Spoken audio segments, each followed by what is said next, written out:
2021년 9월 21일 큐티 말씀입니다. 에스겔 23장 1절로 21절입니다. 또 여호와의 말씀이 내게 임하여 이르시되 인자야, 두 여인이 있었으니 한 어머니의 딸이라. 그들이 애굽에서 행음하되 어렸을 때에 행음하여 그들의 유방이 눌리며 그 처녀의 가슴이 어루만져졌나니 그 이름이 형은 오홀라요 아우는 오홀리바라.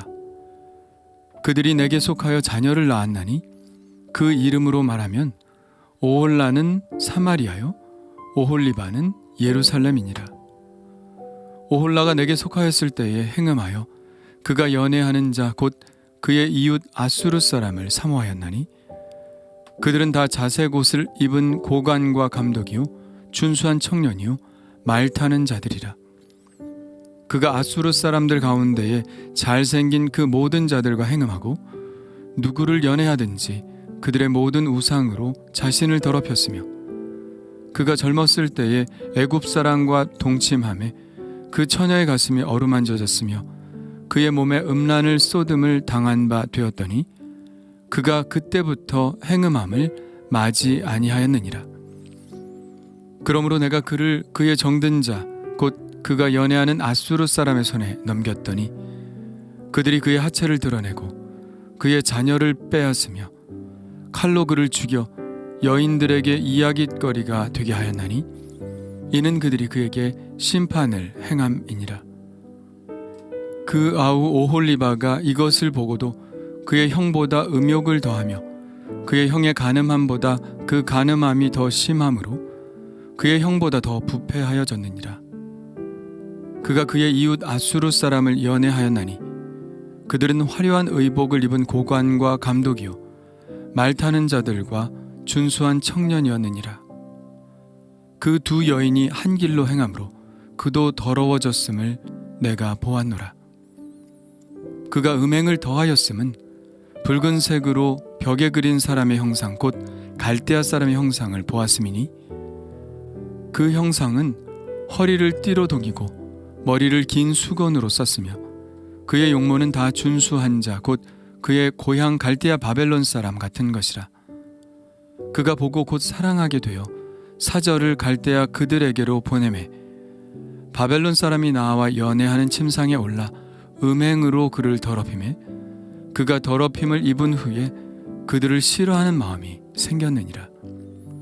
그가 이같이 그의 음행을 나타내며 그의 하체를 드러내므로 내 마음이 그의 형을 싫어한 것 같이 그를 싫어하였으나 그가 그의 음행을 더하여 젊었을 때 곧 애굽 땅에서 행음하던 때를 생각하고 그의 하체는 나귀 같고 그의 정수는 말 같은 음란한 간부를 사랑하였도다. 내가 젊었을 때 행음하여 애굽 사람에게 내 가슴과 유방이 어루만져졌던 것을 아직도 생각하도다. 아멘.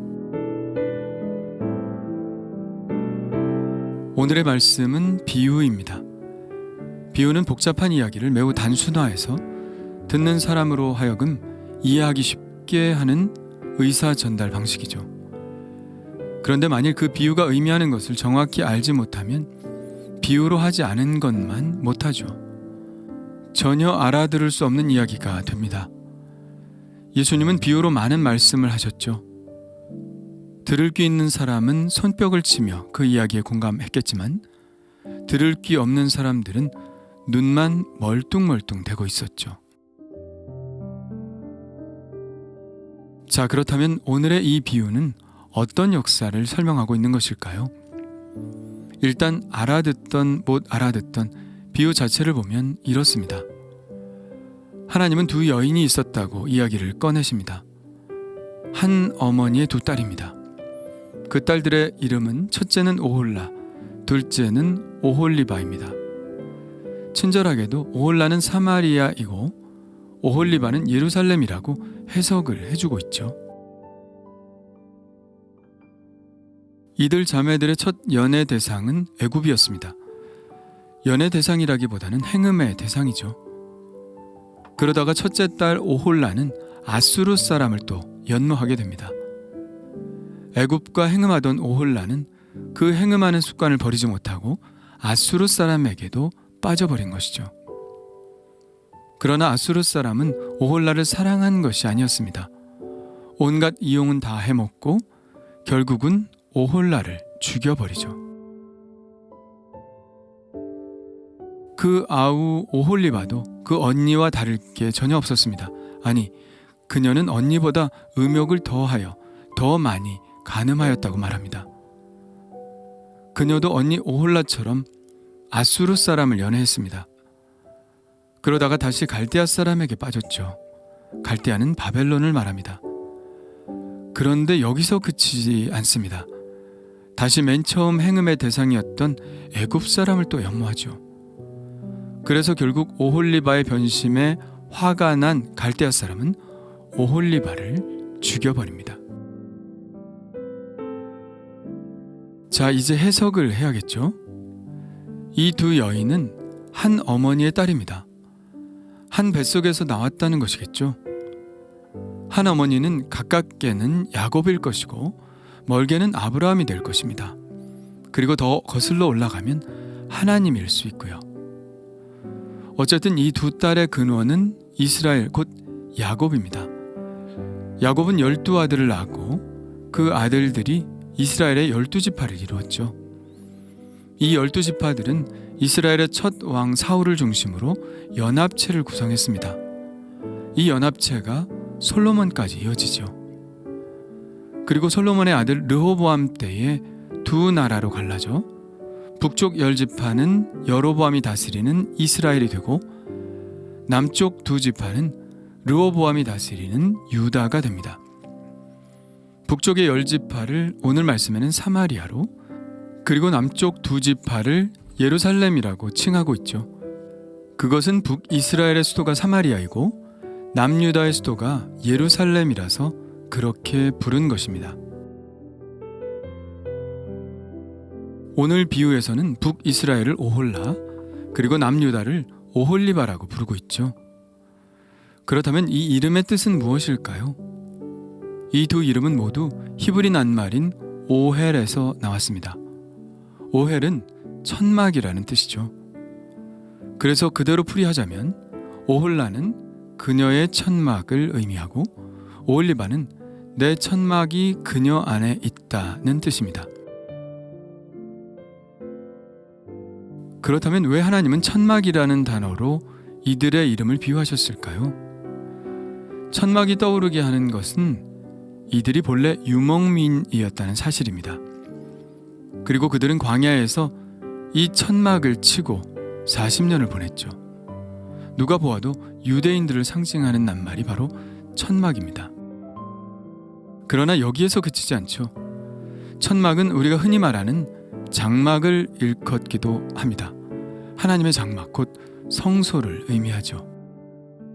사마리아를 가리키는 오홀라가 그녀의 천막이라면 아마도 그것은 여로보암이 단과 베델에 자기 멋대로 세운 성소를 의미할 것입니다.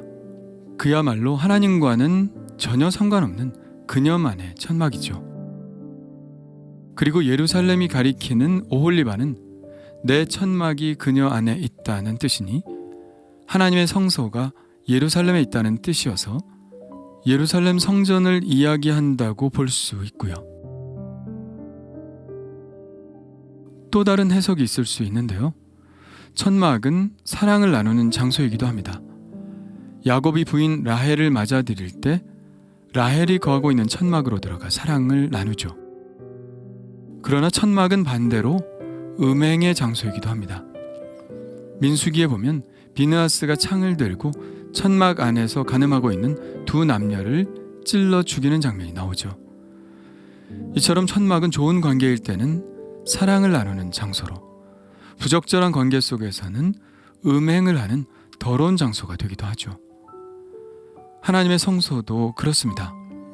하나님을 예배하는 장막은 거룩한 곳이고 하나님이 복을 내리시는 공간이죠. 그러나 지금 에스겔이 이야기하고자 하는 것이 무엇입니까? 그 거룩한 장소가 음행의 장소가 되었다는 것 아닙니까? 하나님께서 주신 거룩한 땅, 사마리아와 예루살렘이 더러운 음행의 장소, 우상 숭배의 장소가 되어서 하나님의 땅을 더럽혔다는 것입니다.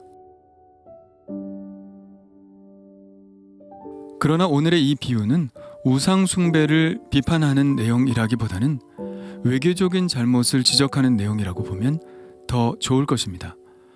북이스라엘도 남유다도 하나님이 원하시는 외교 관계를 맺지 않고 인간적인 욕심에 기인하여 또 두려움에 기인하여 아니면 세계 정세를 따라가야 한다는 극히 실리적인 선택을 했습니다. 그 결과 비극적인 결말을 맞게 되었다고 말하고 있는 것이죠. 먼저 북이스라엘부터 볼까요? 5절에 이렇게 말씀하고 있습니다. 오홀라가 내게 속하였을 때에 행음하여 그가 연애하는 자 곧 그의 이웃 아수르 사람을 사모하였나니 그가 아수르 사람들 가운데에 잘생긴 그 모든 자들과 행음하고 누구를 연애하든지 그들의 모든 우상으로 자신을 더럽혔으며. 실제로 언제 이런 일이 일어났을까요? 호세아 선지자는 이렇게 쓰고 있습니다. 에브라임이 자기의 병을 깨달으며 유다가 자기의 상처를 깨달았고 에브라임은 아수르로 가서 야렙 왕에게 사람을 보내었으나 그가 능히 너희를 고치지 못하겠고 너희 상처를 낫게 하지 못하리라. 에브라임은 북이스라엘을 말하죠. 그들은 곤경에 처했을 때 하나님께 매달려야 했습니다. 그러나 그들은 오히려 아수르에게 조공을 바치며 그들에게 자비를 구했죠. 열왕기하 15장입니다. 아수르 왕 불이 와서 그 땅을 치려하며 므나헴이 은 1000달란트를 불에게 주어서 그로 자기를 도와주게 하므로 나라를 자기 손으로 굳게 세우고자 하여 그래서 큰 부자들에게 금과 은을 강탈하여 아수르 왕에게 줍니다. 그러나 결국 어떻게 되었나요? 그들이 의지한 그 아수르가 오히려 쳐들어와 그들이 그의 하체를 드러내고 그의 자녀를 빼앗으며 칼로 그를 죽여 여인들에게 이야깃거리가 되게 하였습니다. 그 아수르에게 망한 것이죠. 그렇다면 남유다 오홀리바는 어땠나요? 그녀는 아수르에게 갔다가 바벨론에게 갔다가 애굽으로 갔죠. 결국 망했고요. 남유다의 아하스 왕은 아수르 왕에게 나는 왕의 신복이요 왕의 아들이라 이렇게 말하며 아람과 이스라엘 연합군의 침공을 막아달라고 사정하죠. 성전 곳간의 은과 금을 다 털어보냅니다. 거기에서 그치지 않고 다메섹에 가서 이방 신들에게 제사 지내는 제단을 본떠서 하나님의 번제단을 치워버리고 그 자리에 아수르의 제단을 세웁니다. 그리고 히스기야 때에는 바벨론과 동맹을 맺죠. 바벨론의 사절단들이 히스기야에게 찾아오는데 히스기야는 바벨론의 사절단들에게 성전과 왕궁의 곳간과 창고들을 다 보여줍니다. 자신의 부와 번영을 자랑함으로 바벨론의 파트너로 유다가 가장 적합한 나라라는 것을 과시하려 했던 것이죠. 그러나 하나님은 예언자들을 통하여 히스기야가 했던 것처럼 그래도 가장 힘이 센 바벨론과 좋은 관계를 맺도록 했죠. 그래서 요시야 같은 왕은 바벨론에 대항하려고 했던 애굽의 바로누고와 싸우기도 합니다. 그러나 그의 아들들 때에 가서는 바벨론을 배반하고 다시 애굽으로 붙죠. 이사야 선지자도 그렇고 예레미야 선지자도 모두 애굽에 붙지 말라고 그렇게 경고를 했습니다. 그러나 그럼에도 불구하고 하나님의 말씀을 듣지 않죠. 에스겔 17장에서 이것에 관해 이미 이렇게 말했었죠. 그가 사절을 애굽에 보내 말과 군대를 구함으로 바벨론 왕을 배반하였으니 형통하겠느냐? 이런 일을 행한 자가 피하겠느냐? 언약을 배반하고야 피하겠느냐? 바벨론과의 동맹을 파기하고 애굽으로 돌아섰던 왕이 바로 유다의 마지막 왕인 시드기야였습니다. 열왕기하 24장에는 딱 한마디로 이렇게 표현하고 있죠. 시드기야가 바벨론 왕을 배반하니라.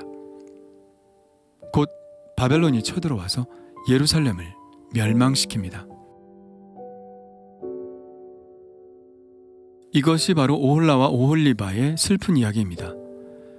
에스겔 16장에 보면 하나님은 낳자마자 버려진 여자아이를 살려내 잘 키웠습니다. 그리고 화려한 장식을 하여 왕후의 지위에까지 올려놓았죠.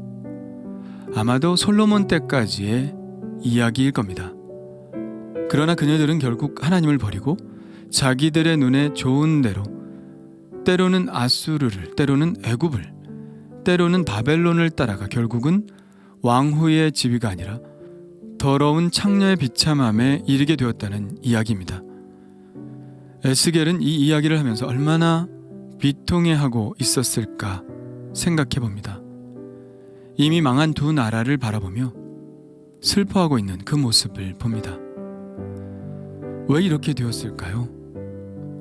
결국은 하나님을 버렸기 때문이죠.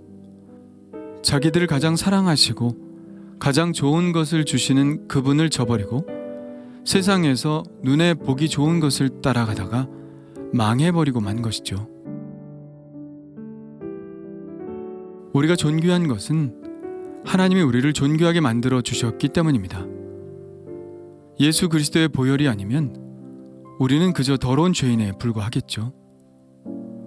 우리의 삶에서 하나님이 빠져버리면 우리는 아무것도 아닙니다. 우리의 존귀함은 하나님이 우리 아버지가 되시고 우리를 너무나 사랑하신다는 그 사실에 근거하는 것입니다. 그러므로 우리가 하나님을 떠나면 우리는 오홀라와 오홀리바와 전혀 다를 바가 없게 됩니다. 우리는 하나님이 거하시는 거룩한 장막이 될 수도 있고 더러운 우상 숭배가 이루어지는 천막이 될 수도 있습니다.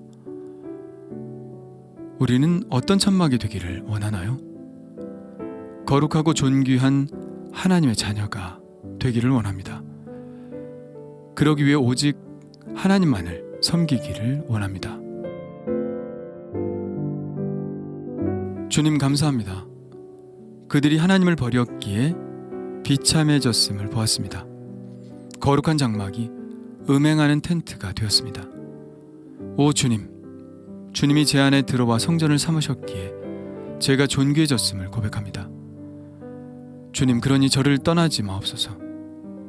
떠나지 않으실 줄 믿습니다. 그래서 주님이 주시는 존귀함을 계속 가질 수 있게 하시고 하나님만을, 오직 하나님만을 사랑하고 섬기는 자가 되게 하여 주옵소서. 예수님의 이름으로 기도합니다. 아멘.